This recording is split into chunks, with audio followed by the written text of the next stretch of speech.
मद पिया पास्टर विषय तुम शुणिच कि साक्ष्य गोटे पास्टर 20 वर्ष धरिक मद पिउथिले एक्चुअली पास्टर ही नथिले गोटे साधारण लोक थिले 20 वर्ष धरिक मद पिउथिले आ मद केवल छाड़ी पार नथिले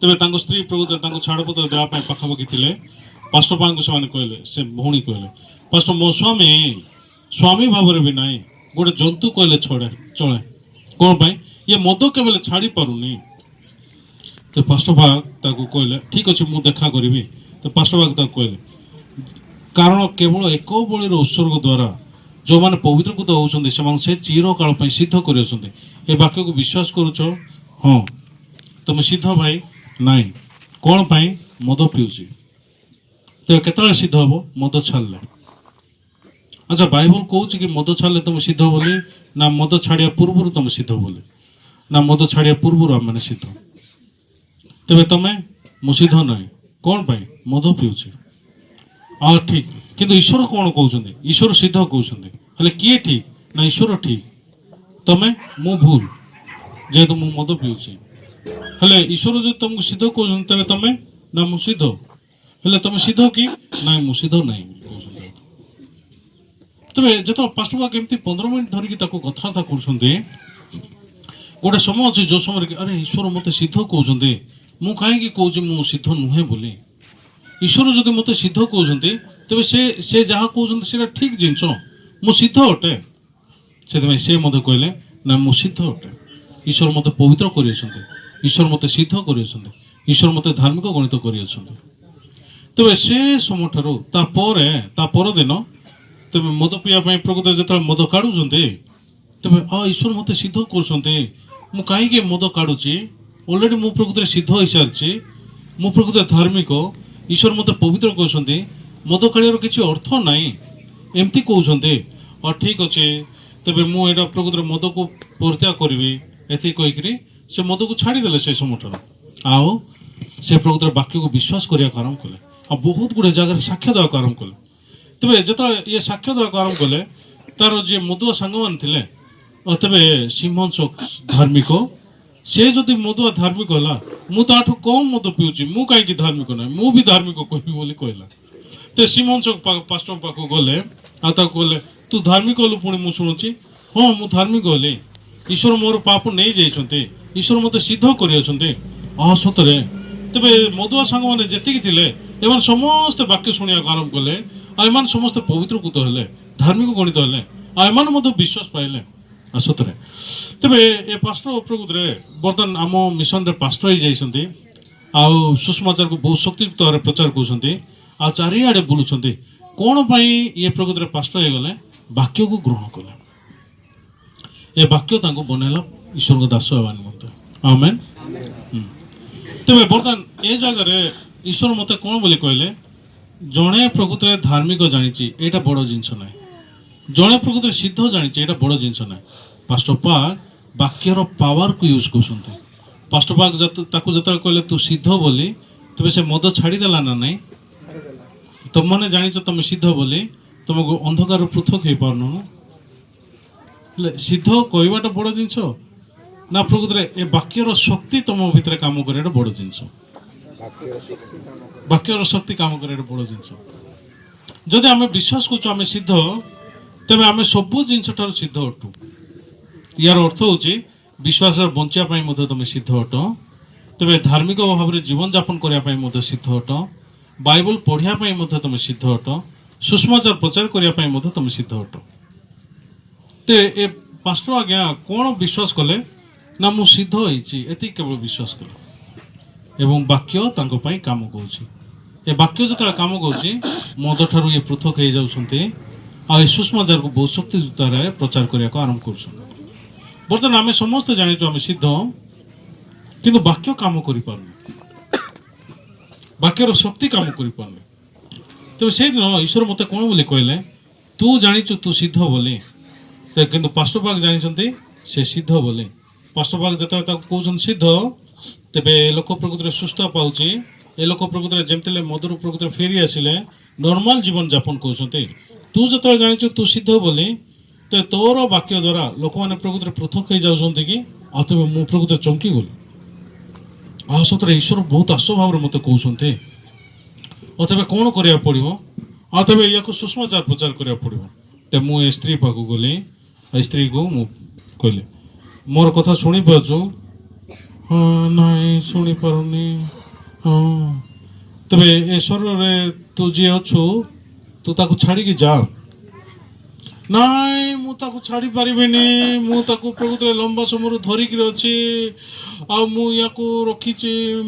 ଇଏ ମୋତେ କହିଲା ମୋତେ ନେଇକି ଯା। ମୁଁ ମୋ ଜୀବନରେ ହାରି ଯାଇଛି ବୋଲି, ଆଉ ସେଥିପାଇଁ ମୁଁ ୟା ସାଙ୍ଗରେ ଅଛି, ଲମ୍ବା ସମୟ ଧରିକିରି ଅଛି। ମୁଁ ୟାକୁ ନେଇକି ଯିବି ଯେମିତି ହେଲେ ବି। ତ ମୁଁ ତାକୁ କହିଲି, ଏ ଶରୀର ଯୀଶୁ ଖ୍ରୀଷ୍ଟ ତାଙ୍କ ରକ୍ତ ଦ୍ୱାରା କିଣି ଅଛନ୍ତି। ଏଇଟା ପବିତ୍ର, ଈଶ୍ୱର କିଣିଛନ୍ତି। ସେଥିପାଇଁ ୟାକୁ ତୁ ଛାଡ଼ିଦେ, ଆଉ ତୁ ଯା। ନାଇଁ, ମୁଁ ଛାଡ଼ି ପାରିବିନି। ହଉ ଠିକ୍ ଅଛି, ମୋ ପଛପଟେ ତୁ ବାକ୍ୟକୁ ପାଳି ଧରେ। ତେବେ ମୁଁ ତାକୁ କହିବାକୁ ଆରମ୍ଭ କଲି, କାରଣ ଏକ ବଳିର ଉତ୍ସର୍ଗ ଦ୍ୱାରା ଯେଉଁମାନେ ପବିତ୍ରକୃତ ହେଉଛନ୍ତି ସେମାନଙ୍କୁ ଚିରକାଳ ପାଇଁ ସିଦ୍ଧ କରିଅଛନ୍ତି। ତେବେ ନାଇଁ ନାଇଁ ମୁଁ କହିବିନି, ନାଇଁ ମୁଁ କହିବିନି, ନାଇଁ ମୁଁ କହିବିନି। ତେବେ କ୍ରମାଗତରେ ସେ କହିଲା ନାଇଁ ମୁଁ କହିବିନି ବୋଲି।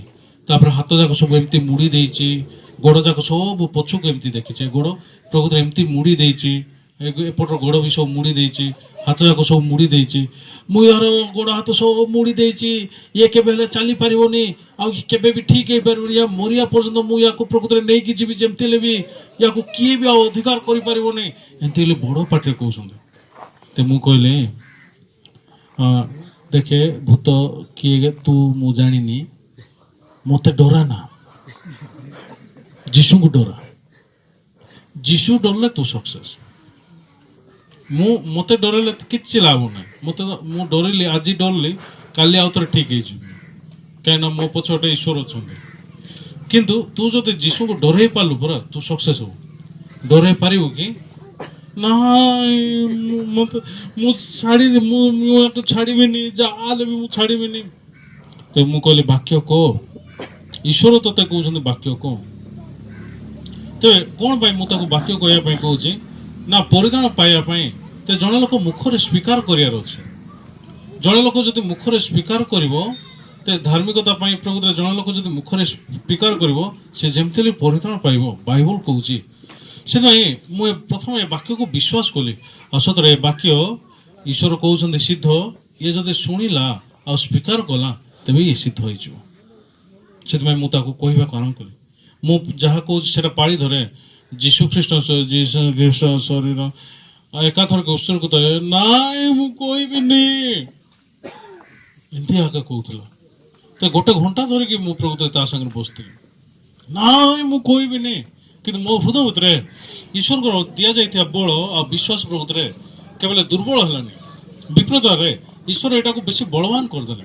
ମୋ ହୃଦୟ ଭିତରେ ମୁଁ କେମିତି ଚିନ୍ତା କରିବାକୁ ଲାଗିଲି, ନାଇଁ ଏଇଟା ଖ୍ରୀଷ୍ଟଙ୍କର ବିଶ୍ୱାସ ଦ୍ୱାରା ଏ ସୁସ୍ଥ ପାଇଛି।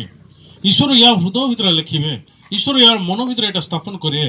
ଗତକାଲି ଆପଣମାନେ ଶୁଣିଛନ୍ତି କି ଏ ବାକ୍ୟ, ଈଶ୍ୱର ଆମମାନଙ୍କ ହୃଦୟ ଭିତରେ ଲେଖିବେ ଏବଂ ଆମମାନଙ୍କ ମନ ଭିତରେ ସ୍ଥାପନ କରିବେ ବୋଲି। ହଁ, ତେବେ ଇଏ ଭୂତ ଧରିଲେ ଲୋକର ହୃଦୟ ଭିତରେ କିଏ ଲେଖିବେ? ଈଶ୍ୱର ଲେଖିବେ। ମୁଁ ଲେଖିବି କି? ନାଇଁ, ଅସମ୍ଭବ ଜିନିଷ। ଓକେ, ତମେ ଯେତେବେଳେ ଭୂତ ବୋଲି ଚିନ୍ତା କରୁଛ, ପ୍ରଥମେ କ'ଣ କେମିତି ଚିନ୍ତା କରୁଛ? ନାଇଁ ଇଏ ରାମ୍ପି ଦବ ମତେ, ଇଏ ପ୍ରକୃତରେ ଝାମ୍ପି ଦବ, ଏମିତି ତମେ ଚିନ୍ତା କରୁଛ ନା? କିନ୍ତୁ ଈଶ୍ୱର କହିଲେ କି ଏ ଭୂତ ପାଖକୁ ଜୀବନରେ ତୋତେ ଝାମ୍ପିବ, ଭଲ କରି ରାମ୍ପି ଦବ, ଏମିତି ବୋଲି କହୁଛ କି? ଏମିତି ବୋଲି ଈଶ୍ୱର କହୁଛନ୍ତି କି ଆମକୁ? ନାଇଁ, ଈଶ୍ୱର ଆମକୁ ଏମିତି କହୁନାହାନ୍ତି। ତେବେ ୟାକୁ ଯେତେବେଳେ ମୁଁ ଲାଷ୍ଟରେ କହିଲି ନା, ଯୀଶୁ ଖ୍ରୀଷ୍ଟ ଶରୀର ଏକାଥରକେ ଉତ୍ସର୍ଗୀକୃତ ହେବା ଦ୍ୱାରା ସେହି ଇଚ୍ଛା ହେତୁ ତୁ ପବିତ୍ରକୃତ ହେଇଅଛୁ, ସେହି ଇଚ୍ଛା ହେତୁ ତୁ ଧାର୍ମିକ ଗଣିତ ହେଇଅଛୁ। ୟାର ଏତିକି ଯେତେବେଳେ ମୁଁ କହିଲି, ସତରେ ଇଏ ଯେତେବେଳେ ସ୍ୱୀକାର କଲା, ସେ ସମୟରୁ ଇଏ ପ୍ରକୃତରେ ନର୍ମାଲ ହେବାକୁ ଆରମ୍ଭ କଲା। ତେବେ ମୋ ପାଇଁ ପ୍ରାର୍ଥନା କରିଦିଅ ଫାଷ୍ଟ। ତେବେ ମୁଁ ତା ପାଇଁ ପ୍ରାର୍ଥନା କରିଦେଲି। ତାପରେ ଆଉ ଥରେ ତାକୁ ବାକ୍ୟ କହିଲି, ଇଏ ମଧ୍ୟ ବାକ୍ୟକୁ ସ୍ୱୀକାର କଲେ। ତ ମୁଁ ହାତ ଗୋଡ଼ ଏମିତି ସବୁ ମୁଡ଼ି ହେଇଛି। ମୁଁ ତାକୁ କହିଲି, ଏବେ ତୁ ଚାଲିପାରିବୁ? ନା ମୁଁ ଚାଲିପାରିବିନି, ମୁଁ ଚାଲିପାରିବିନି। ନା, ଈଶ୍ୱର ତୋତେ ସିଦ୍ଧ କରିଅଛନ୍ତି, ତୁ ଚାଲିପାରିବୁ। ସେଥିପାଇଁ ମୁଁ ତାର ହାତକୁ ଏମିତି ଧରିଲି, ଆଉ ତାକୁ ଉଠେଇଲି, ଏମିତି ଉଠେଇଲି। ତା ସ୍ୱାମୀ କହିଲି, ସେପଟେ ଧର, ତାକୁ ଧରିଲା। ତେବେ ବର୍ତ୍ତମାନ ଚାଲିବା ହେଲା। ଈଶ୍ୱର କହିଛନ୍ତି ତୁ ଚାଲିପାରିବୁ, ତୁ ସିଦ୍ଧ। ତେବେ ତାକୁ ଆମେ ଚଲେଇଲୁ। ते पाद एमती घोषाड़ी घोषाड़ी 10 पाद धरिक एमती गला तापर नॉर्मल होकर गोड़ जाक पूरा सीधा ही गला हाथ जाक सब सीधा ही गला नॉर्मल जीवन यापन करने को आरंभ कला एटा अल्प किसी दिन तलर कथा तो मु भावुचे गोटे मासे तलर कथा होचे आ से स्त्री पूरा नॉर्मल हो गला आसतरे पर मु शुणिया मु जतरे ता विषय शुणिली ये गोटे पाल्टा स्त्री थिला केवल पाल्टा मान विषय शुणिच कि तुम जो मैंने रक्त पीबे एने पाल्टा स्त्री थी ओके पाल्टुणी माने एपटे अछंती ओके पाल्टा स्त्री ओके तबे ये पाल्टा स्त्री थिला आ ये प्रकृति सबटा बेसी भयंकर थिला तबे बहुत जागो एमाने बुलले गुणिया मान को भेटला पर भी किसी काम होई नथला सेथमे से मो पाखु लास्ट रे आस्तिला तो गोटे दिन आम पास्टर मत कहले गोटे बुढ़ी माँ को देखे कहले बुढ़ी माँ को सुषमाचार प्रचार कले हूँ हाँ पास्टर बोली कहले तेरे बुढ़ी माँ पाक मुझे गली मुझे देखुची 95 वर्ष हो झाड़ा जाक सब जाक कांथर एमती लेपिची ओके सब कांथर एमती लेपिची तेरे ए झाड़ा सब कांथर लेपिची आउे या भूत धरी बहुत स्ट्रंग भूत धरी तेरे घर जो मैंने अच्छा परिवार सदस्य कहले बाहर को नहीं आस मु प्रचार करी बाहर को नहीं कि आसिले ए माँ शुणी पार्छ कहले नाई मु शुणी पारू नहीं बोली कहले से तुम शुणी पार्छ तो मु प्रकृत गोटे पेपर को एमती गुड़ेली कान प्रकृत फिटिंग कली आउ मु प्रचार करने आरंभ करुचे तो जीशु ख्रीस्ट आमर केमती पाप नहीं जाइए मुझे जो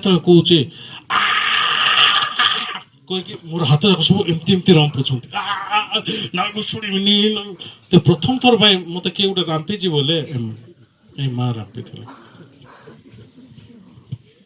असदर भयंकर भाव 95 वर्षर वयस्क थे टिके पावर जदि था बोले मोर मांस उखाड़ी आसता तेरे तथापि मो प्रकृत कान एमती फिटिंग कर प्रचार कली और तो रांपिवार अच्छे रांपे किसी असुविधा नहीं ओके कहीकि मो सुषमाचार को प्रचार कले तो जीशु ख्रीस्ट स्वर एकाथर के उत्सर्गित हवा द्वारा से ही इच्छा तो आम पवित्रकृत हो एमती जो मुझे प्रचार कले ये नॉर्मल हो पूरा नॉर्मल हो बर्तमान से पृथ्वी नहांती से प्रकृत ईश्वर पाखे अच्छा से चलीगले आ सतरे जो मैंने बाइबल को देखा आरंभ करा तेरे पृथ्वी में 2 प्रकार लोक मैंने अच्छा वाक्य को कहवा लोक मैंने अच्छा कि वाक्यर शक्ति को व्यवहार करने लोक मैंने अच्छा वाक्यर शक्ति को व्यवहार करने लोक मैंने होती प्रकृत लोक मैंने आमेन हाँ सतरे आज जो मैंने बाइबल को देखुचु तो बाइबल भी सम्मान यही प्रकार तो कहीं लोक जेरूसालेम जेरी को जाऊँगी जेहेतु हृदय भर गोटे अलग हृदय अच्छे तेज ए लोकर हृदय को जगह हृदय आशा अच्छी जेरियो नगर ना जेरूसालेम रे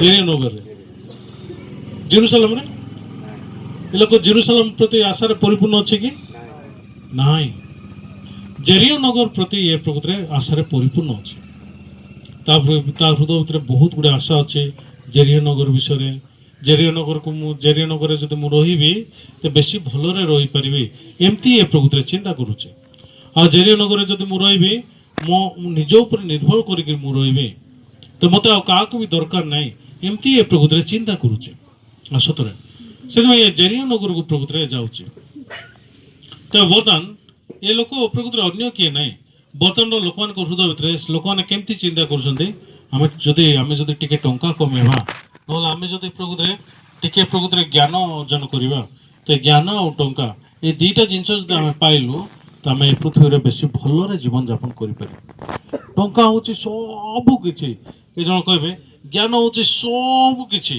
एमती कहवाई अच्छा आम हाँ लोक मैंने प्रकृत पृथ्वी में टंका रोजगार करने टिके ज्ञान रोजगार करने से प्रकृत जीवन काटते बाइबल रे सतरे ए प्रकार लोक मैंने बेसी जल्दी प्रकृत विनाश हो जाइए बेसी जल्दी प्रकृत ध्वंस हो जाइए आज जो आम बाइबल को देखा आरंभ करा ईश्वर आम लाइफ रे बहुत शक्तियुक्त भाव कार्य करें से बर्तमान आम जो लोक हृदय को देखुचु ए लोक हृदय कौटू ना स्वर्गर जगत आड़ को जाऊँगी या आम जो जेरूसालेम जेरियो को जमी जाऊँगी डकायत मान खबर पड़ा ନା ସ୍ୱର୍ଗରୁ ପ୍ରକୃତରେ ଜଗତ ଆଡ଼କୁ ଯାଉଛି। ତ ଲୋକମାନଙ୍କ ହୃଦୟ ସ୍ୱର୍ଗ ଆଡ଼କୁ ପ୍ରକୃତରେ ବେଶୀ ଆଶାରେ ପରିପୂର୍ଣ୍ଣ କି ନାହିଁ। ଜଗତରେ ମୁଁ କେମିତି ରହିବି ସେଥିପାଇଁ ସେମାନେ ପ୍ରକୃତରେ ବେଶୀ ଆଶାରେ ପରିପୂର୍ଣ୍ଣ ଅଟନ୍ତି। ତ ମଣିଷର ହୃଦୟ ପ୍ରକୃତରେ ଜଗତ ଆଡ଼କୁ ଯାଉଛି। ସେଥିପାଇଁ ଲୋକମାନଙ୍କ ହୃଦୟରେ ଆମେ ଯଦି ପ୍ରବେଶ କରିବା ସବୁ ଜାଗତିକ ବିଷୟ ପରିପୂର୍ଣ୍ଣ ଅଛି।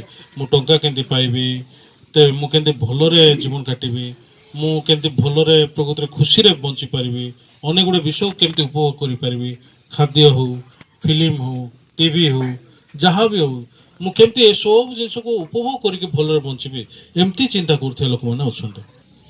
ତ ଏ ଜେରୁସାଲେମରୁ ଜେରିକୁ ଯେତେବେଳେ ଯାଉଛି ଡକାୟତ ମାନଙ୍କ ହାବୁଡ଼ରେ ପଡ଼ୁଛି। ଡକାୟତ ମାନେ କ'ଣ କରୁଛନ୍ତି? ନିସ୍ତୁକ ମାଡ଼ ମାରୁଛନ୍ତି, ଆଉ ଦରମାରା କରୁଛନ୍ତି, ଆଉ ତାକୁ ଛାଡ଼ିକି ପଳେଇ ଯାଉଛନ୍ତି, ତାକୁ ଭଲରେ ମାରୁଛନ୍ତି, ଦରମାରା କରୁଛନ୍ତି, ଆଉ ତାର ଲୁଗାପଟା ସବୁ ଛଡ଼େଇକି ନେଇ ଯାଉଛନ୍ତି। ତେବେ ବର୍ତ୍ତମାନ ଇଂଲିଶ ବାଇବଲକୁ ଆମେ ଯଦି ଦେଖିବା, ଲୁଗାପଟା ଚିରିକି ନେଇଗଲେ ବୋଲି ଲେଖା ହେଇଛି। ଲୁଗାପଟା ଚିରିକି ନେଇଗଲେ। ତେବେ ଏମିତି କୌଣସି ଡକାୟତ ମାନେ ଅଛନ୍ତି କି ଆପଣମାନଙ୍କ ଗାଁରେ ଲୁଗାପଟା ଚିରିକି ନେଉଥିବା ଲୋକମାନେ? ଭିକାରୀ ଡକାୟତ ମାନେ ଏକା ହେଇଥିବେ। ଏମିତି କୌଣସି ଡକାୟତ ମାନଙ୍କୁ ପୋଲିସ ପ୍ରକୃତରେ ଆରେଷ୍ଟ କରିଛି କି ଯେଉଁମାନେ କି ଲୁଗାପଟା ଛଡ଼େଇକି ନେଇ ଯାଉଛନ୍ତି? ଶ୍ରୀକାନ୍ତ, ଅଭିଜିତ, କ'ଣ ନାଇଁ? ଏମିତି କୌଣସି ଡକାୟତ ମାନେ ନାହାନ୍ତି? ତ ନିହାତି ଭିକାରୀ ଡକାୟତ ଏକା ହେଇଥିବେ। ଗରିବ ଡକାୟତ। ତ ଲୁଗାପଟା ଚିରିକି ନେଇଗଲେ କ'ଣ କରିବେ? ପୋଛା କନା ଛଡ଼ା ଆଉ କିଛି କରିବେନି, ସେଇଟା ପୋଷା ପୋଷି କରିବେ। ବୁଝିପାରୁଛନ୍ତି? ତ ଏ ଡକାୟତ କେବଳ ବାଇବଲରେ ଏକା ଆମେ ଦେଖିପାରୁଛୁ। ମୁଁ ଭାବୁଛି ଯୀଶୁ ଖ୍ରୀଷ୍ଟ ଠିକରେ କାହାଣୀ କହି ଜାଣିନଥିଲେ ବୋଧେ। ଏମିତି କି? ନାଇଁ, ସେମିତି ବି ନାହିଁ। ଈଶ୍ୱର ପ୍ରକୃତରେ ଏକ୍ଜାକ୍ଟଲି କହିଛନ୍ତି। କିନ୍ତୁ ଲୁଗାପଟା ଚିରିକି ନେଇଗଲେ ମାନେ ଏଇଟା ବହୁତ ଆଶ୍ଚର୍ଯ୍ୟ ଡକାୟତ। ୟାର ଅର୍ଥ ହଉଛି ଏ ପୃଥିବୀରେ ଏମିତିଆ ଡକାୟତ ମାନେ କିଏ ବି ନାହାନ୍ତି। ତ ଏ ଡକାୟତ ମାନେ କେବଳ ବାଇବଲରେ ଏକା ଅଛନ୍ତି, ଯିଏକି ଲୁଗାପଟା ଚିରିକି ନେଇଯାଏ। ତ ଲୁଗାପଟାର ଅର୍ଥ କ'ଣ ଜାଣିଛନ୍ତି କି? ଜିସାୟ 64 ପର୍ବକୁ ଯିବା 6 ପଦକୁ ଆମେ ଦେଖିବା। ଜିସାୟ 64 ପର୍ବର 6 ପଦ ଯଦି ଆପଣ ବାହାର କଲେ ଆମେ ସମସ୍ତେ ମିଶିକି ପଢିବା।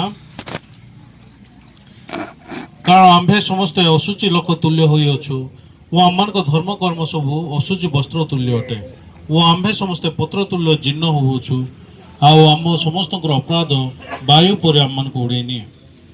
ତେବେ ଏ ଜାଗାରେ ବାଇବଲରେ କେମିତି ଲେଖାଯାଇଛି? ଆମମାନଙ୍କ ଧର୍ମ କର୍ମ ସବୁ ସୂଚି ବସ୍ତ୍ର ପରି ଲେଖାଯାଇଛି ନା ଅଶୁଚି ବସ୍ତ୍ର ପରି ଲେଖାଯାଇଛି? ଅଶୁଚି ବସ୍ତ୍ର ପରି ଲେଖାଯାଇଛି ନା? ତ ବର୍ତ୍ତମାନ କ'ଣ ଈଶ୍ୱର ବସ୍ତ୍ର ମାନେ କାହାକୁ କହୁଛନ୍ତି? ନା ଧର୍ମକର୍ମ। ହେଲେ ଧର୍ମକର୍ମ କୋଉଟା କହୁଛନ୍ତି? ଚୋରି କରିଯିବା, ମିଛ କଥା କହିବା, ବ୍ୟଭିଚାର କରିବା, ଏଇଟାକୁ ଧର୍ମକର୍ମ କହୁଛନ୍ତି ନା ନାଇଁ? ଆମେନ୍ ନା ନାଇଁ? ଆମେନ୍ ନାଇଁ? ଧର୍ମକର୍ମ କାହାକୁ କୁହାଯାଉଛି? ବାଇବଲ ପଢ଼ିବାଟା, ପ୍ରାର୍ଥନା କରିବାଟା, ଉପାସନା କରିବାଟା, ତ ବେଶୀ ଗୁଡ଼େ ଚର୍ଚ୍ଚକୁ ସ୍ଥାପନ କରିବାଟା, ତ ଏସବୁ ଜିନିଷକୁ ଆମମାନେ ଧର୍ମକର୍ମ ବୋଲି କହୁଛୁ। ତ ଦାନ ଦେବାଟା, ସବୁ କିଛି କରିବାଟା।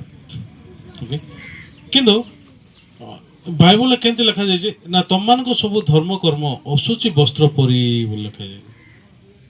ତେବେ ଆମମାନଙ୍କ ଧର୍ମକର୍ମ ସବୁ ଅଶୁଚି ବସ୍ତ୍ର ପରି, ଯୀଶୁଙ୍କ ଧର୍ମକର୍ମ ସୂଚି ବସ୍ତ୍ର ପରି। ବୁଝିପାରୁଛନ୍ତି? ଯୀଶୁଙ୍କ ଧର୍ମକର୍ମ ହେଉଛି ସୂଚି ବସ୍ତ୍ର ପରି, ଆମମାନଙ୍କ ଧର୍ମକର୍ମ ସବୁ ଅଶୁଚି ବସ୍ତ୍ର ପରି। ତେବେ ଏ ଜାଗାରେ ବାଇବଲର ଗୋଟେ ରୁଲ ଅଛି। ତାର ମାନେ କ'ଣ? ନା ମଣିଷ ହୃଦୟ ଭିତରେ ମଣିଷର ଧର୍ମକର୍ମ ସବୁ ଅଶୁଚି ବସ୍ତ୍ର ପରି। ତେବେ ସେଥିପାଇଁ ତମର ଯେତିକି ସବୁ ଭଲ କାମ ଅଛି ଏଇଟା ଅଶୁଚି କାମ ବୋଲି ତମେ ଦେଖୁଛ କି? ନାଇଁ। ପିଲାମାନେ ଟିକେ ଭଲ ପଢ଼ିବା ଦରକାର, ଆମେ ଟିକେ ଭଲ ଲୁଗା ପିନ୍ଧିବା ଦରକାର, ଆମେ ଟିକେ ଭଲ ସବୁ ଜିନିଷ କରିବା ଦରକାର। ଆମେ ଏମିତି ଚିନ୍ତା କରୁଛୁ। ଆମେ ଗୋଟେ ଦିନ ପାଷ୍ଟରଙ୍କ ସାଙ୍ଗରେ ମୁଁ ପ୍ରକୃତରେ ଯେତେବେଳେ ଯାଉଥିଲି, ପାଷ୍ଟର ମୋତେ ସହଯୋଗିତା କରୁଛନ୍ତି। ତେବେ ପୃଥିବୀରେ ଭଲ ଜିନିଷ ପାଇବାଟା ଇମ୍ପୋର୍ଟାଣ୍ଟ ନାହିଁ, କିନ୍ତୁ କିଏ ଦଉଛି ତତେ ଏଇଟା ଇମ୍ପୋର୍ଟାଣ୍ଟ। ତୁ ସବୁବେଳେ ଦେଖେ ଏ ହାତ ପଛପଟେ ଈଶ୍ୱରଙ୍କ ହାତ ଅଛି ନା ପ୍ରକୃତରେ ଶୈତାନର ହାତ ଅଛି। ଏଇଟା ସବୁଠାରୁ ଇମ୍ପୋର୍ଟାଣ୍ଟ ଜିନିଷ। ହଁ ପାଷ୍ଟର, ସବୁ ଖାଇବାଟା ଖାଇବୁନି, ସବୁ ଟଙ୍କା ତୁ ଗ୍ରହଣ କରିବୁନି, ईश्वर पास्टर मत प्रकृति ए प्रकार शिक्षा देवाक आरम्भ कले गोटे दिन पास्टर सागर मुझे सुषमाचार प्रचार करने गोटे बड़ जगह गली सुषमाचार प्रचार कली सरीगला तो जो घर मुझे सुषमाचार प्रचार करते भाई आसिले मत कहले पास्टर गोटे 18,000 टंकार लैपटॉप अच्छे धरिकी जाओ बोली कहले मत आ तेज 2012 रे 18,000 टंकार लैपटॉप माने बहुत दाम तो मुझे चिंता कली बाक्य किए कहला आम पास्टर कहले और ये लोक मत देवाई इच्छा करुच्चा कि कथा बाक्य आम पास्टर कहले बाक्य आड़ को ये थैंकफुल ना मो आड़ को थैंकफुल ना मो आड़ को थैंकफुल भाया लगुच तेज ये प्रकृत ईश्वर आड़ को धन्यवाद देवा दरकार तो बाक्य आड़ को धन्यवाद ना तो मो आड़ को धन्यवाद ना कौन प्रकृत मुझे बुझीपारे तो मुझे कहली ना भाई मुझे नहीं पारि नहीं बोले कहले अल्प समय पर गले एपट सेपट गले तापर आसला कहले पास्टर मो पाखे ब्लाकबेरी गोटे मोबाइल फोन अच्छी नुआटा किणी तो किसी ना प्रकृत यहाँ 18,000 टका आप धरिकी जातु बोले मुझे कहली नाई भाई नहीं पारे नहीं बोले कहले आ मना करदे गोटे थर सुषमाचार प्रचार करने तेरे मुझे सब जो बुलाबुली करूँ तो आमर ऑफरिंग टाइम आसला एवं 2012 तेरे पास्टर मत पचारे ए आमर यूथ मानकर मीटिंग बर्तमान आम मैंने ऑफरिंग करूँ तू केते टका देबू मत कह ए लिखी तेरे आपने जानी पास्टर मान किसी दरमा ना तो लंबा कली पकेट खाली पूरा सतरे किसी भी ना टंकाटे भी बाहर तेरे मु पास्टर कहले तू केते लिखू कह जल्दी मत बोली कह पास्टर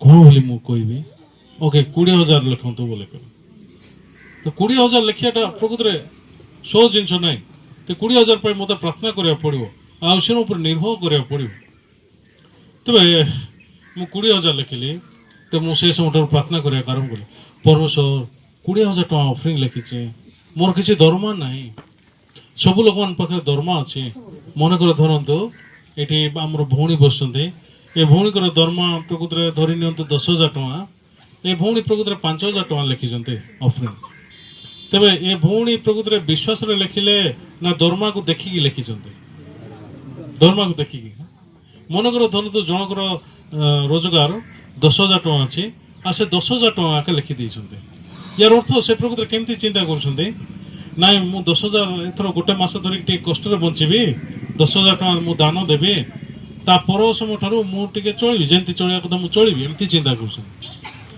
10 देला सॉरी दान देला हृदय केमती रु कली है मु देली एमती रही हृदय ईश्वर देले बोली केबे भी आशा आसबनी कि लोक मान के कढ़ाई नहीं पारि विश्वास कि मुझे 20,000 टका लिखिली तेज ईश्वर मत कहले केते टका लिखिचु ना 20,000 टका ईश्वर देवे तोते तेज ईश्वर मत प्रकृत वाक्य देले कौन बोली तुम मैंने मो नाम 2 जन जहाँ कि मागे पृथ्वी में सीटा ईश्वर द्वारा साधित हम तो मुझे आमेन बोली कहली एमती प्रचार कर समय पास्टर मत कहले ए टेड तू आउ तोर वाइफ करी तुम्हें बॉम्बे को पड़े जाओ सुषमाचार प्रचार करने ऑल ऑफ सडन बॉम्बे को जाओ बोली कहले तेज आम बॉम्बे को गलु सुषमाचार प्रचार करने गलु तो गोटे भाई सब सुषमाचार प्रचार कर सरला गोटे भाई 15,000 टका एमती चेक रे लिखुंट आ मुझे देखुचे मु निज हृदय भर केमती चिंता कली ए टंका मुझे नेबिनी ना तू 20,000 टका लिखिचु ना मुझे जहाँ भी भी टंका नेबिनी ना तू 20,000 टका लिखिचु ना जहाँ भी मुझे टंका नेबिनी जदि मत ईश्वर देवार अच्छी मत जुआड़ू भी देवे तो मु से भाई सरला मो पाक आसुँच चेक बढ़ापी पास्टर बोली मत एमती डाकिले मु हाँ भाई टिके बोले कह मुझे पलैली मो पचर आउ थे आसले पास्टर बोली कहले हाँ भाई बोली कहले मुझे को पलैली आ से भाई जानले कि पास्टर मत एवॉइड कर भाई से आ चेक मत दे पारानी मो हृदय भर कौन चेक नेलुनि नहीं भल ही था तू मूर्ख तो भाया मूर्ख लोक किए भी ना कौन चेक को तू रिजेक्ट कलु आ ते कुआड़ू पैसा मिल ना प्रभु मत देवे कि प्रभु ते देवे प्रभु देते ते आ तू आखा मना कलु मो भितर प्रकृत एमती स्वर जाक प्रकृत बाहरी आस क्रमागत तेज से समय मुझे चिंता कली सतरे ମୋ ପାଖରେ ଏ ପ୍ରକାର ସ୍ୱର ଆସୁଛି, ଏଇଟା କ'ଣ ପ୍ରକୃତରେ? ନା ଈଶ୍ୱର ମୋତେ ଯୁଆଡ଼େ ବି ଦେବେ, ମୁଁ ମନା କଲି, ମୁଁ ମନା କରିପାରିବି, କିନ୍ତୁ ଈଶ୍ୱର ମୋତେ ଦେବେ, ଯେମିତି ହେଲେ ବି ମୋତେ ଈଶ୍ୱର ଦେବେ, ମୁଁ ଏମିତି ଚିନ୍ତା କଲି। ତ ମୁଁ ଯେତେବେଳେ ବାହାରିବି ବୋଲି ଯେତେବେଳେ ବାହାରିଲି, ସେ ସମୟରେ ପ୍ରକୃତରେ ସେଇଠୁ ଯିଏ ପାଷ୍ଟର ଥିଲେ ସେ ମୋତେ ପ୍ରକୃତରେ 5,000 ଟଙ୍କା ଦେଲେ। ଆଉ କହିଲେ ପାଷ୍ଟର ଏଇଟା ନେଇକି ଯାଆନ୍ତୁ, ଆଉ ମାନେ ବେଶୀ ଧନ୍ୟ ଦିଅଟୁ, ଏମିତି ବୋଲି କହିଲେ। ତ ମୁଁ ଦେଇକିରି ଯେତେବେଳେ ପହଞ୍ଚିଲି, ତ ମୋ ପାଖକୁ ସେ ପାଷ୍ଟର ପ୍ରକୃତରେ ଫୋନ୍ କଲେ, ପାଷ୍ଟର ଆପଣଙ୍କ ଆକାଉଣ୍ଟ ନମ୍ବର ଟିକେ ଦେବେ କି ମୋତେ ବୋଲି କହିଲେ। ତେବେ ମୁଁ ଆଶ୍ଚର୍ଯ୍ୟ ହେଲି। ହଁ ଠିକ୍ ଅଛି ମୁଁ ଦେଉଛି ବୋଲି କହିଲେ। ମୁଁ ତାଙ୍କୁ ଆକାଉଣ୍ଟ ନମ୍ବର ଦେଲି। ତ କ'ଣ ପାଇଁ ବୋଲି ପଚାରିଲି। ନା ଗୋଟେ ଭାଇ ପ୍ରକୃତରେ ଆପଣଙ୍କୁ ଅଫରିଂ ଦେଇଛନ୍ତି, ଆଉ ଏଇଟା 15,000 ଟଙ୍କା, ତ ଆମେ ସେଣ୍ଡ କରିଦେଉଛୁ ଆପଣଙ୍କୁ ବୋଲି କହିଲେ। ତ ସେ ଭାଇ ପ୍ରକୃତରେ ମୋ ନାଁ ଲେଖିକିରି ଖାଲି ଆକାଉଣ୍ଟ ନମ୍ବର ଲେଖି ନାହାନ୍ତି, ଆଉ ଚର୍ଚ୍ଚରେ ଅଫରିଂ ବକ୍ସରେ ପକେଇକି ପଳେଇ ଯାଇଛନ୍ତି। ଆଉ ସେ ସମାନ ଚେକ୍ ପ୍ରକୃତରେ ମୋ ପାଖକୁ ଆଉ ଥରେ ଫେରିକି ଆସୁଛି। ଆଉ ମୁଁ ସତରେ ଈଶ୍ୱରଙ୍କୁ ବେଶୀ ଧନ୍ୟବାଦ ଦେଲି। ଯଦି ବି ମୁଁ ପ୍ରକୃତରେ ମନା କଲି, କିନ୍ତୁ ଈଶ୍ୱର ଏ ଟଙ୍କା ମୋତେ ଦରକାର ବୋଲି ପ୍ରକୃତରେ ଭାବିକିରି ମୋ ପାଖକୁ ପଠେଇ ଦେଇଛନ୍ତି, ଆଉ ବହୁତ ଆଶ୍ଚର୍ଯ୍ୟ ଭାବରେ ପଠେଇ ଦେଇଛନ୍ତି। ଆଉ ମୁଁ ପ୍ରକୃତରେ ସେ ପାଷ୍ଟରକୁ ମୋତେ ଫୋନ୍ କରି କହିଲେ, ପାଷ୍ଟର ଆପଣ ଟିକେ ଆପଣଙ୍କର ଆଧାର କାର୍ଡ଼ ଦେବେ କି, ମାନେ ଭୋଟର ଆଇ ଡି କାର୍ଡ଼ ଦେବେ କି? ମୁଁ କହିଲି ହଁ ଦେବି। ତେବେ ଭୋଟର ଆଇ ଡି କାର୍ଡ଼ ମୁଁ ଦେଲା ପରେ ଗୋଟେ ଘଣ୍ଟା ପରେ ମୋତେ ଫୋନ୍ କଲେ, ପାଷ୍ଟର ମୁଁ ଆପଣଙ୍କ ପାଇଁ ଗୋଟେ ଗାଡ଼ି କିଣିଦେଇଛି, ଗୋଟେ ଭାଇ ପ୍ରକୃତରେ ଆପଣଙ୍କ ପାଇଁ ମୋଟର ସାଇକେଲ କିଣିଦେଇଛନ୍ତି, ଆଉ ଆପଣ ନେଇକି ଯାଆନ୍ତୁ। ସେ ମୋଟର ସାଇକେଲ କେତେ? ନାଇଁ ମୋଟର ସାଇକେଲର ଦାମ ହେଉଛି 60,000 ଟଙ୍କା। ଆଉ ତେବେ ମୁଁ ଈଶ୍ୱରଙ୍କୁ ପ୍ରକୃତରେ 20,000 ଟଙ୍କା ମାଗିଥିଲି। 60,000 ଟଙ୍କା ଈଶ୍ୱର, 60,000 ଟଙ୍କାର ଜିନିଷ ବ୍ୟକ୍ତିଗତ ବ୍ୟବହାର କରିବା ପାଇଁ ଈଶ୍ୱର ମୋତେ ଦେଲେ। ଆଉ ଏ ବହୁତ ଆଶ୍ଚର୍ଯ୍ୟ ବିଷୟ। ମୁଁ ଗୋଟେ ଜିନିଷ ମାଗିଥିଲି, ଈଶ୍ୱର ମୋତେ ସବୁବେଳେ 2ଟା ଜିନିଷ ଦେଇଛନ୍ତି। ଆମେନ୍। ତ ମୁଁ ଏ ବାଇକ୍ଟା ପ୍ରକୃତରେ ମୁଁ ଆଣିପାରିବିନି ଥାଉ ବୋଲି କହିଲି, କିନ୍ତୁ ସେମାନେ ଟ୍ରେନରେ ଯେମିତି ସେମିତି ଚଢ଼େଇ ଦେଇକିରି ପ୍ରକୃତରେ ପଠେଇଦେଲେ। ଆଉ ମୁଁ ପଚାରିଲି କେମିତି ତୁମେ ପଠେଇଲ ଟ୍ରେନରେ? ନା ଆମର ଭାଇ ଜଣେ ଟ୍ରେନ୍ ଡ୍ରାଇଭର ଅଛନ୍ତି, ଏମିତି ବୋଲି କହିଲେ। ଆଉ ବ୍ରହ୍ମପୁରରେ ମାନେ ମୋଟର ସାଇକେଲ ଆସେ। ତ ମୁଁ କହିଲି ସେମାନଙ୍କୁ ମୋ ପାଖରେ ବାଇକ୍ ଅଛି, ମୁଁ ମୋଟର ସାଇକେଲ ଚଲାଉଛି, ତେବେ ତଥାପି କହିଲେ ନାଇଁ ଏ ବାଇକ୍ ନେଇକି ଯାଅ, ଏଇଟା ତୁମ ପାଇଁ। ଆଉ ସତରେ ମୁଁ ଈଶ୍ୱରଙ୍କୁ 20,000 ଟଙ୍କା ମାଗିଥିଲି। 20,000 ଟଙ୍କା ମୁଁ ସବୁ ଅଫରିଂ ଦେଲି, ବେଶୀ ଖୁସିରେ ଅଫରିଂ ଦେଲି, ଆଉ ଈଶ୍ୱର ମୋତେ ପ୍ରକୃତରେ ମୋଟର ସାଇକେଲ ପଠେଇଦେଲେ। ଆଉ ସତରେ ମୁଁ 20,000 ଟଙ୍କା ଈଶ୍ୱରଙ୍କୁ ଦେବା ପାଇଁ ମାଗିଲି, କିନ୍ତୁ ଈଶ୍ୱର ପ୍ରକୃତରେ ମୋତେ ବ୍ୟବହାର କରିବା ପାଇଁ ଅନ୍ୟ ବିଷୟ ପ୍ରକୃତରେ ଦେଇଦେଲେ। ତେବେ ମୁଁ ଯେତେବେଳେ ପ୍ରକୃତରେ ବାଇବଲକୁ ନେଇକି ଯେତେବେଳେ ଚିନ୍ତା କରୁଛି, ଈଶ୍ୱରଙ୍କ ହୃଦୟକୁ ନେଇକି ଯେତେବେଳେ ଚିନ୍ତା କରୁଛି, ଆଉ ସତରେ ଈଶ୍ୱର ମୋତେ ସବୁବେଳେ ପ୍ରକୃତରେ ଯୋଗାଇ ଦେଇଛନ୍ତି। ହଁ ସତରେ ଆମମାନଙ୍କ ହୃଦୟ ଭିତରେ ସମାନ ହୃଦୟ ଯଦି ଅଛି, ଈଶ୍ୱର ସେ ସମୟରେ ପ୍ରକୃତରେ କାମ କରୁଛନ୍ତି। ଆମେ ହଉ ତେବେ ଗୋଟେ ଲୋକ ଜେରୁସାଲେମରୁ ଜେରିକୋକୁ ଯାଉଛି, କ'ଣ ପାଇଁ ଯାଉଛି? ନା ଏ ଲୋକର ହୃଦୟ ଭିତରେ ଆଉ ଜଣଙ୍କର ଈଶ୍ୱର ଶୁଣିছে, ଜେରୁସାଲେମକୁ ତୁ ଯଦି ରହିବୁ ତୁ ନଷ୍ଟ ହେଇଯିବୁ, ତୁ ଧ୍ୱଂସ ହେଇଯିବୁ। ସେଥିପାଇଁ ତୁ ଜେରୁସାଲେମରେ ରହ ନା, ତୁ ଏ ଜାଗାରୁ ବାହାରିକିରି ଜେରିହୋ ନଗରକୁ ତୁ ଯା। ସେ ଜାଗାରେ ତୋର ଯେମିତି ଇଚ୍ଛା ତୁ ସେମିତି ରହିପାରିବୁ, ଭଲରେ ରହିପାରିବୁ, ଖୁସିରେ ରହିପାରିବୁ। ଏ ପ୍ରକାର ସ୍ୱର ଶୁଣିଛି। ଏ ସ୍ୱର ଥିବା ଯୋଗୁଁ ଏ ଲୋକ ପ୍ରକୃତିରେ ଜେରୁସାଲେମରୁ ଜେରିକୋକୁ ଯାଉଛି। ମୁଁ ଆପଣଙ୍କୁ ପଚାରିବା ପାଇଁ ଚାହେଁ, ୟାର ଶରୀର କାହା ସାଙ୍ଗରେ ଏକ ହେଇଛି? ବାକ୍ୟ ସାଙ୍ଗରେ ନା ଚିନ୍ତା ସାଙ୍ଗରେ? ଚିନ୍ତା ସାଙ୍ଗରେ। ତେବେ ଏ ଯଦି ବି ବାପାଙ୍କୁ ଜାଣିଛି, ବା ଜେରୁସାଲେମରେ ଯିଏ ମାଲିକ ଅଛନ୍ତି ତାଙ୍କୁ ଇଏ ଜାଣିଛି, ଭଲ କରି ଜାଣିଛି, ତଥାପି ୟାର ହୃଦୟ କାହା ସାଙ୍ଗରେ ଏକ ହେଇଛି? ଈଶ୍ୱରଙ୍କ ସାଙ୍ଗରେ ନା ତା ଚିନ୍ତା ସାଙ୍ଗରେ? ଚିନ୍ତା ସାଙ୍ଗରେ। ସମାନ ଜିନିଷ ଆମମାନଙ୍କ ହୃଦୟ ଭିତରେ ସମାନ ସ୍ୱର ଆସେ। ଚର୍ଚ୍ଚ ଯଦି ତୁ ବେଶୀ ହବୁ, ତେବେ ତୁ ପ୍ରକୃତରେ ଠିକରେ ବଞ୍ଚି ପାରିବୁନି। ସବୁ ଟଙ୍କା ପ୍ରକୃତରେ ଚର୍ଚ୍ଚକୁ ଦେବାକୁ ପଡ଼ିବ, ଆଉ ତୁ ବର୍ବାଦ ହେଇଯିବୁ। ଲାଷ୍ଟରେ କିଏ ପଚାରିବନି, 2 ପଇସାକୁ ତତେ କିଏ ପଚାରିବନି, ତୁ ଏମିତି ବର୍ବାଦ ହେଇଯିବୁ। ତେବେ ଚର୍ଚ୍ଚରେ ପାଷ୍ଟରମାନଙ୍କୁ ଜାଣିଛୁ ନା ନାହିଁ କେମିତି ଦେଖାଯାଉଛନ୍ତି ପ୍ରକୃତରେ? ତେବେ ବାକ୍ୟ ଭଲ ଯେ, କିନ୍ତୁ ସବୁବେଳେ ଚର୍ଚ୍ଚ ହେଲେ ପ୍ରକୃତରେ ସମସ୍ୟା ଏକା, ପଇସା ପତ୍ର କିଛି ବି ରହିବନି। ଆମେ ସବୁବେଳେ ଚର୍ଚ୍ଚକୁ କେମିତି ଯିବା, କେମିତି ଏଇଟା ହବ? ତେବେ ଚର୍ଚ୍ଚକୁ ସବୁବେଳେ ଯିବାଟା ପ୍ରକୃତରେ ଠିକ ନାହିଁ। ଆମ ହୃଦୟ ଭିତରେ ସମାନ ଈଶ୍ୱର ପ୍ରକୃତରେ କାମ କରୁଛି। ଏଇଟା ନାଇଁ କି ଆମେ ଈଶ୍ୱରଙ୍କୁ ଜାଣିନୁ, ଏଇଟା ନାଇଁ କି ଆମେ ଈଶ୍ୱରଙ୍କ ଦାସମାନଙ୍କୁ ଜାଣିନୁ, କିନ୍ତୁ ଆମ ହୃଦୟ ଭିତରେ ଈଶ୍ୱର ବହୁତ ଶକ୍ତିଯୁକ୍ତରେ କାମ କରୁଛି। ଯେତେବେଳେ ଏମିତି ଈଶ୍ୱର କାମ କରୁଛି, ତେବେ ଯେଉଁମାନେ ଚର୍ଚ୍ଚକୁ ଯାଉନାହାନ୍ତି ସେମାନେ କାହା ସାଙ୍ଗରେ ଏକ ହେଇଛନ୍ତି? ଈଶ୍ୱରଙ୍କ ବାକ୍ୟ ସାଙ୍ଗେ ନା ଚିନ୍ତା ସାଙ୍ଗରେ? ଚିନ୍ତା ସାଙ୍ଗରେ। ଆମେନ୍। ଚିନ୍ତା ସାଙ୍ଗରେ ଏକ ହେଇଛନ୍ତି। ସେ ଚିନ୍ତା ସେମାନଙ୍କୁ ଯୁଆଡ଼େ କଢ଼େଇକି ନେବ, ସେମାନେ ସିଆଡ଼େ ଯିବା ପାଇଁ ବାଧ୍ୟ ହେବେ। ତେବେ ସଦାବେଳେ ପ୍ରକୃତରେ ସହିତ ଆମ ହୃଦୟ ଭିତରେ ଏ ପ୍ରକାର ଚିନ୍ତା ଦେଇକି ଆମମାନଙ୍କ ହୃଦୟ ଈଶ୍ୱରଙ୍କ ଠାରୁ ପ୍ରକୃତରେ ସବୁବେଳେ ଦୂରକୁ ନେଇଯାଉଛି ଏବଂ ଆମମାନଙ୍କ ହୃଦୟକୁ ପ୍ରକୃତରେ ନର୍କ ଆଡ଼କୁ ପ୍ରକୃତରେ କଢ଼େଇ ନେଉଛି। ତେବେ ଏ ଜାଗାରେ ଏ ଜାଗାରେ ବାଇବଲରେ ଧର୍ମକର୍ମର ଅର୍ଥ କ'ଣ? ଅଶୁଚି ବସ୍ତ୍ର ପରି ବୋଲି ଲେଖାଯାଇଛି। ଏଇଟା ହେଉଛି ଅଶୁଚି ବସ୍ତ୍ର ପରି। ତେବେ ବର୍ତ୍ତମାନ ଡକାୟତ ମାନେ ଆସିଲେ ଲୁଗାପଟା ଛଡ଼େଇକି ନେଇଗଲେ, ତାମାନେ ୟାର ଡ୍ରେସ୍କୁ ଛଡ଼େଇକି ନେଇଗଲେ। ବର୍ତ୍ତମାନ ୟା ପାଖରେ ଲୁଗାପଟା ଅଛି ନା ଲୁଗାପଟା ନାହିଁ? ଅଛି ନାହିଁ, ଲୁଗାପଟା ନାହିଁ। ତ ବର୍ତ୍ତମାନ ଲୁଗାପଟା କିଏ ନେଇଗଲା? ଡକାୟତ ମାନେ। ତ ଏ ଡକାୟତ ମାନେ କିଏ? ନା ଭାଇ ବୋଲେ ଡକାୟତ ମାନେ କିଏ? ଏଟାକୁ ବ୍ୟବସ୍ଥା କୁହାଯାଏ। ବ୍ୟବସ୍ଥା ସାମ୍ନାରେ ତମେ ଯଦି ଠିଆ ହବ, ବ୍ୟବସ୍ଥା ତମକୁ କୋଶ୍ଚିନ୍ କରିବ। ତୁ ବ୍ୟଭିଚାର କରୁନୁ, ତୋ ହୃଦୟ ଭିତରେ ଲୋଭ ନାହିଁ, ତୋ ହୃଦୟ ଭିତରେ ପ୍ରକୃତରେ ମିଥ୍ୟା ନାହିଁ। ବ୍ୟବସ୍ଥା ଆମକୁ ଏମିତି କୋଶ୍ଚିନ୍ କରୁଛି। ୟାର ଅର୍ଥ ହେଉଛି ବ୍ୟବସ୍ଥା ଆମର ଲୁଗା ଛଡ଼େଇକି ନେଇଯାଉଛି। ଆମେ ତ ବର୍ତ୍ତମାନ ଆମେ ବାଇବଲକୁ ଦେଖିବା। ବାଇବଲ କେମିତି ଲେଖାଯାଇଛି? ରୋମୀ 7 ପର୍ବକୁ ଯିବା। ରୋମୀ 7, 9 ଆଉ 10 ଦେଖିବା। ଆଉ ମୁଁ ଏକ ସମୟରେ ବ୍ୟବସ୍ଥା ବିନା ଜୀବିତ ଥିଲି, କିନ୍ତୁ ଆଜ୍ଞା ସନ୍ଦେହ ପାପ ଜୀବିତ ହେଲା, ପୁଣି ମୁଁ ମୃତ ହେଲି। ସେଥିରେ ଜୀବନଦାୟକ ଯେଉଁ ଆଜ୍ଞା ତାହା ମୋ ପକ୍ଷରେ ମୃତ୍ୟୁଦାୟକ ବୋଲି ଜଣାଗଲା। ତେବେ ଏ ଜାଗାରେ ବାଇବଲରେ ଯେଉଁ କ'ଣ ଲେଖାଯାଇଛି?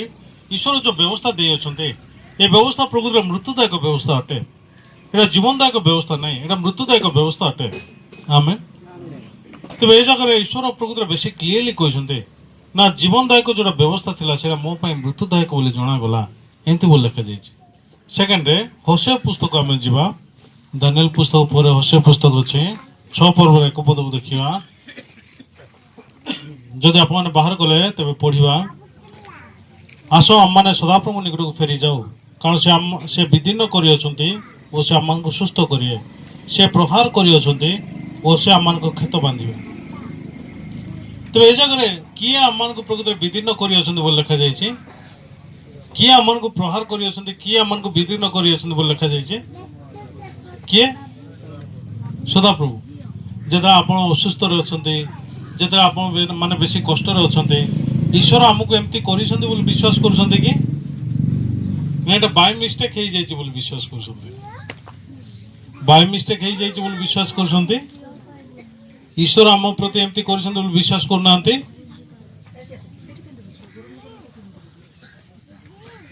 ଆସତରେ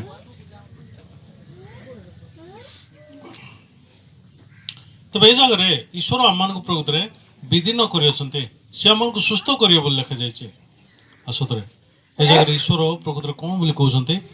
ନା ଆସ ଆମମାନେ ପ୍ରକୃତରେ ସଦାପ୍ରଭୁ ନିକଟକୁ ଫେରି ଯାଉ।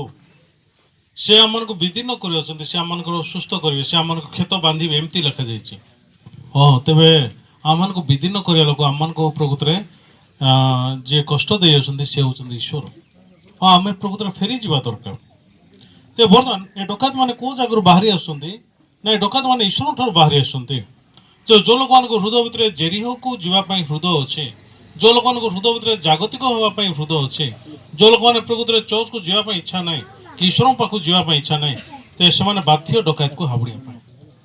ଆଉ ଡକାୟତ ମାନେ ତାକୁ ପ୍ରକୃତରେ ନିସ୍ତୁକ ମାଡ଼ ମାରିକିରି ଦରମରା କରିକିରି ଲୁଗାପଟା ସବୁ ଛଡ଼େଇକି ନେଇଯିବେ।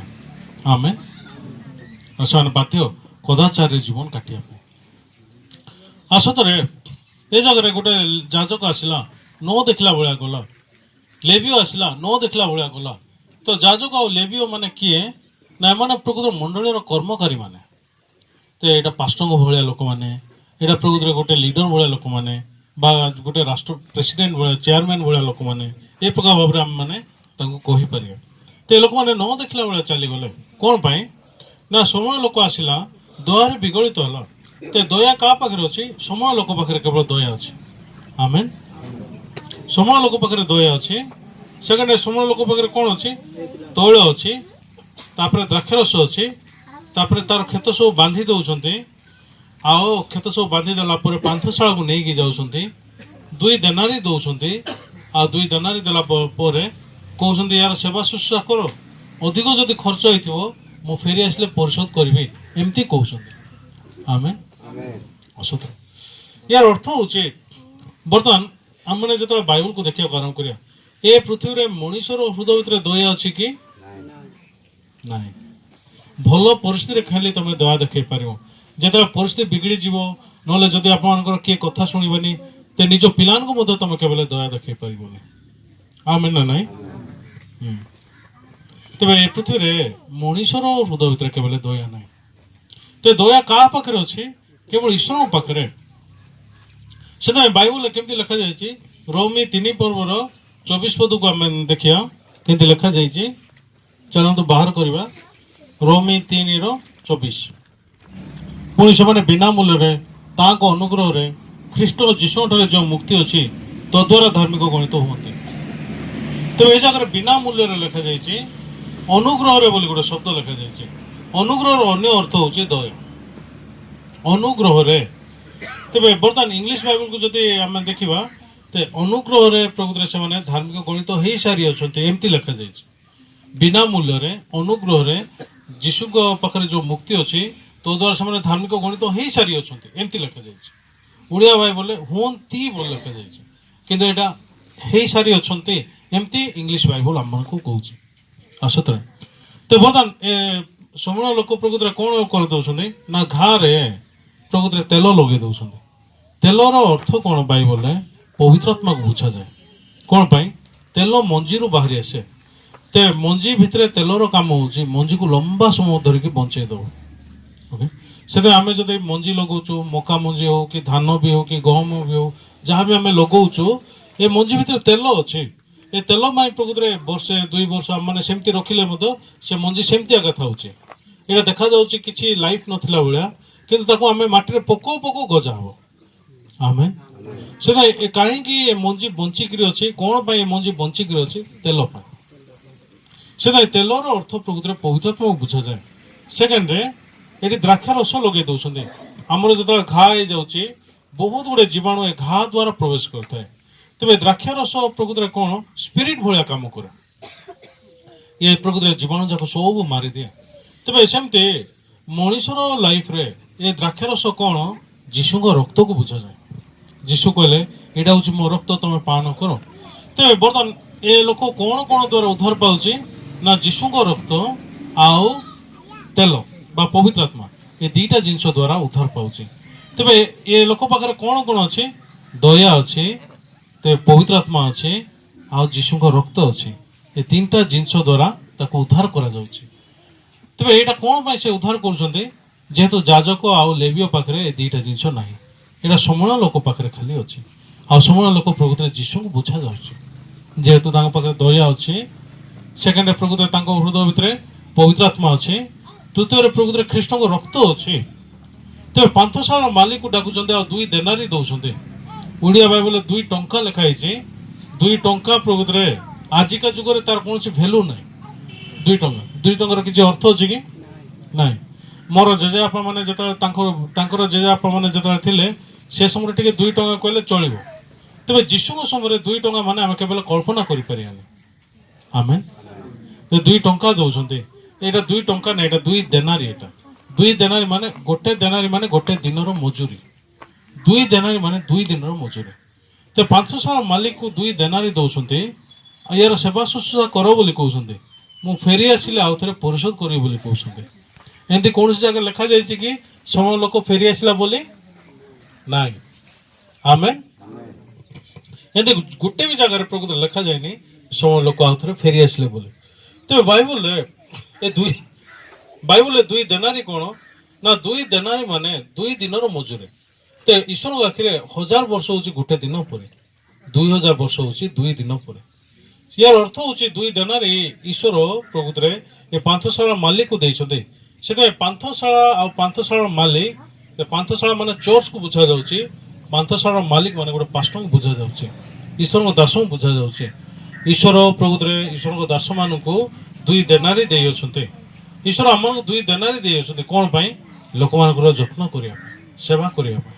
ଆମେ ସତରେ ଏ ସମୟ ଲୋକ କେବେ ଫେରି ଆସିବ? ଆଉ 2 ଦିନ ପରେ ଫେରି ଆସିବ, ମାନେ 2000 ବର୍ଷ ପରେ ଫେରି ଆସିବ। ସତରେ ଆମେ ଯେତେବେଳେ ବାଇବଲକୁ ଦେଖିବାକୁ ଆରମ୍ଭ କରିବା, ଯୀଶୁ ଖ୍ରୀଷ୍ଟ ଏ ବ୍ୟବସ୍ଥା ଶାସ୍ତ୍ରଜ୍ଞକୁ ସୁସମାଚାର ପ୍ରଚାର କରୁଛନ୍ତି। ତ ବର୍ତ୍ତମାନ ବାଇବଲରେ କ'ଣ ଲେଖାଯାଇଛି? ନା ଶୁଣୁ ଶୁଣୁ ଏମାନେ ଶୁଣିବେନି, ଦେଖୁ ଦେଖୁ ଏମାନେ କେବେ ଦେଖିପାରିବେନି। ବ୍ୟବସାୟ ଶାସ୍ତ୍ର ଯଦି ବି ବାଇବଲ ବହୁତ ଭଲରେ ଜାଣିଛନ୍ତି ଆଉ ବ୍ୟବସ୍ଥାକୁ ଭଲ ଭାବରେ ଜାଣିଛନ୍ତି, କିନ୍ତୁ ଖ୍ରୀଷ୍ଟ ତାଙ୍କୁ ପ୍ରଚାର କରୁଥିବା ସୁଷମାଚାରକୁ ଗୋଟେ ବିନ୍ଦୁ ମଧ୍ୟ ସେ କେବେ ଗ୍ରହଣ କରିପାରିଲେନି। ଆମେନ୍। ଆଉ ସତରେ ଆଜକୁ 2000 ବର୍ଷ ପୂର୍ବେ ଯୀଶୁ ଖ୍ରୀଷ୍ଟ ତାଙ୍କ ଶରୀରରେ ଥିବା ସବୁ ରକ୍ତ ଦ୍ୱାରା ଆମକୁ ଈଶ୍ୱର ଧୌତ କରିଅଛନ୍ତି। ତାଙ୍କ ସବୁ ରକ୍ତକୁ ଆମମାନଙ୍କ ନିମନ୍ତେ ଉତ୍ସର୍ଗ କରିଅଛନ୍ତି, ଆମମାନଙ୍କୁ ପବିତ୍ର କରିଅଛନ୍ତି, ଆମମାନଙ୍କୁ ସିଦ୍ଧ କରିଅଛନ୍ତି ଏବଂ ଆମମାନଙ୍କୁ ଧାର୍ମିକ ଗଣିତ କରିଅଛନ୍ତି। ଏ ସମୟ ଲୋକ ପ୍ରକୃତରେ ଅନ୍ୟ କିଏ ବିଷୟ ନାହିଁ, ଏ ସମୟ ଲୋକ ହେଉଛନ୍ତି ଯୀଶୁ ଖ୍ରୀଷ୍ଟ, ଯିଏକି ଆମମାନଙ୍କୁ ପବିତ୍ରକୃତ କରିଅଛନ୍ତି। ମୁଁ ଆଶା କରୁଛି ଈଶ୍ୱର ଆପଣମାନଙ୍କୁ ସମସ୍ତଙ୍କୁ ଆଶୀର୍ବାଦ କରିବେ।